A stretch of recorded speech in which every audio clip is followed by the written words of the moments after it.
All right, here we are again. So, this is Tarakilata Itsintot or mas kilalang Torogi in Hong Kong. So, ayan, maraming nagtatanong kung saan po makikita at matatagpuan itong tribal inasal dito sa Hong Kong. The best Filipino food in Hong Kong talaga kasi ang yummy-yummy. So, mag-exit lang kayo sa Wan Chai and then turn left, lakarin ng 2 minutes lang. Going straight lang po ang paglakad natin kasi malapit lang dito.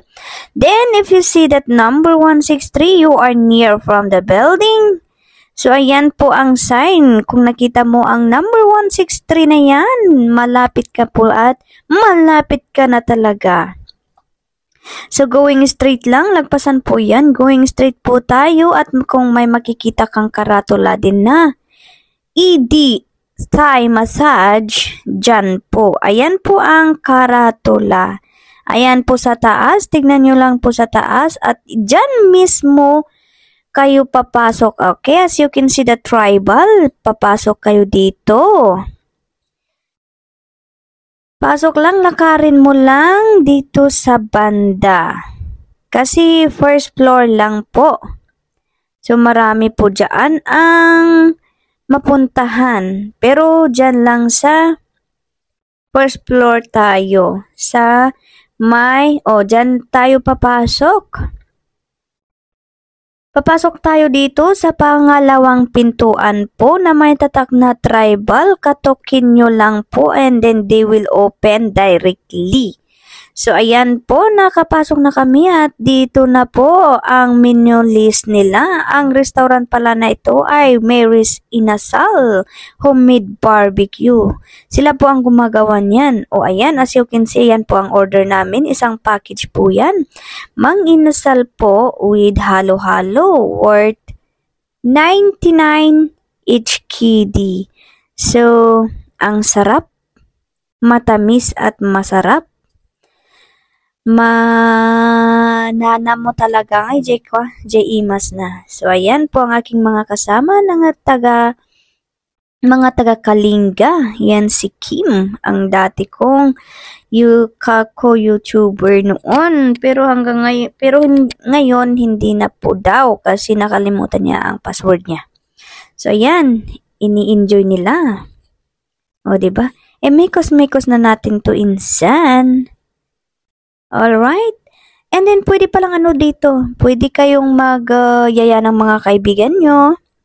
Pwede nyong i-celebrate dito ang mga birthday ninyo. At syempre, mainuman din dito. Pwede kayong makipag-usap sa may-ari kasi mabait po yung may-ari dyan. So, okay. At sana po ay maraming salamat. Ganun. So, nag-guide ko na po kayo. So, kakain muna kami. Char. So, ayan. Exit A2 ha. Sa Wan Chai. And then, turn left. Turn left tayo ha. Turn left. And then, walk a little bit. 2 minutes lang naman. So, ayan. Okay? Alright. Ay, ito pala, nung first na pumunta ako dito, kasama ko yung birthday girl din na si Ate Malo. So, ayan, dito yung first time na pagpunta ka dito. O, diba? So, ayan. Sarap talaga yung balikan to. Kasi matamis.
Alright, so magpapaalam na ako. Thank you for watching. Subscribe and like or follow our page also. Tarakilata Itsintot, okay? Alright. Ay, may pahabol pala. Ito pala yung may-ari ng restaurant. So, yan po siya. Mabait po ang ating kuya.